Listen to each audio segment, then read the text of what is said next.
Insyaallah seperti itu, Pak. Ya, Terus yang kedua tadi? Yang kedua tadi. Puasa kendang. Puasa kendang itu gini, Mbak. Kendang itu kan dalamnya bolong tuh ya. Oh, gitu. Makanya orang yang puasa 3 hari di awal dan 3 hari di terakhir biasanya. Oh, gitu. Jadi Tengah-tengahnya kosong. Itu khawatirnya nanti begitu ditusuk itu jebol. Jadi orang yang puasa kendang ini berbahaya. Kenapa? Kopong, Mbak.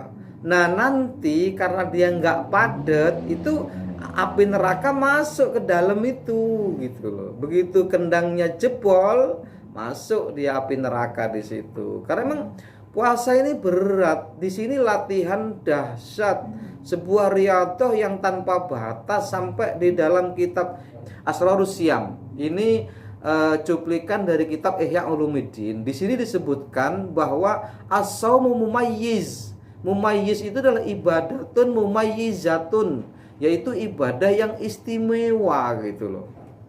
Kullu ibadat ibni Adam lahu, kata dalam kitab ini. Setiap ibadah yang dilakukan oleh seorang hamba itu kembali kepada dirinya.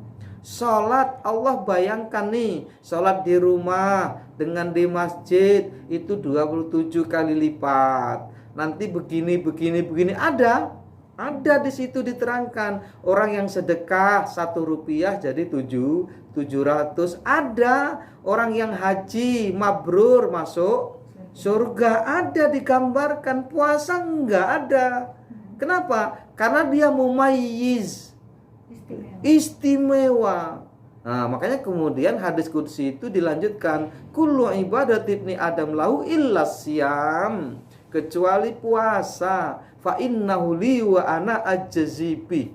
Nah, itu adalah untukku dan aku yang akan mengganjarnya. Bahkan sampai Allah itu di dalam kitab ini disebutkan nih, innallaha ta'ala yubahi malaikatahu bisyabil abid. Sesungguhnya Allah itu membanggakan kepada para malaikatnya terhadap seorang pemuda yang ibadah. Fayaqul ayyuhasyab at-tariku syahwatahu li ajri. Duhai pemuda yang meninggalkan syahwatnya untukku, kata Allah. Wal mubadzilu syababahu li anta indi kaba'di malaikati. Engkau itu sebenarnya untukku dan engkau adalah seperti malaikat-malaikatku. Bayangkan tuh. Jadi orang yang dibanggakan Allah itu ya orang yang ahli puasa, meninggalkan syahwatnya. Maka berat memang ini. Kita ngerek aja udah nggak puasa ini Pak Wo. Ini udah mulai banyak yang ngerek ini. Udah banyak yang nggak puasa. Padahal nggak ada dalam kitab itu gara-gara ngerek boleh nggak puasa. Nggak ada. Disiasati bisa. Dan nggak ada ceritanya orang mati di tengah sawah gara-gara puasa. Nggak ada. As-sholatu adatun wa shaumu jaladatun. Kalau bahasa kita itu bisa ala biasa gitu loh. Kalau biasa ya insya Allah nggak apa-apa puasa itu gitu loh.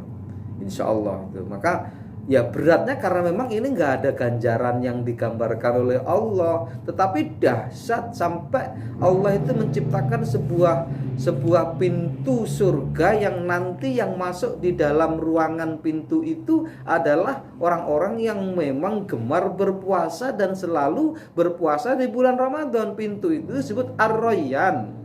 Itu loh. Ar-Rayyan itu adalah sebuah pintu surga yang dikhususkan bagi orang yang memang gemar berpuasa. Seperti itu. Dan puasa itu adalah apa ya? Bukti keibadahan seseorang. Dan Muslim dengan puasa itu seperti apa? Kedekatannya itu seperti 2 jari. Puasa itu sebagai manifestasi gambaran seorang mukmin.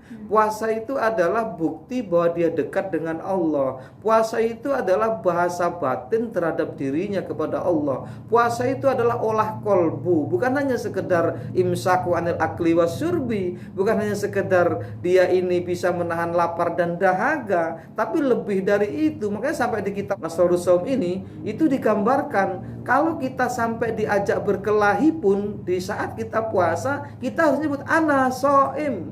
Aku berpuasa, aku sedang berpuasa. 2 kali, ana soem, aku sedang berpuasa. Jadi nggak boleh gunjing, nggak boleh ini dan itu.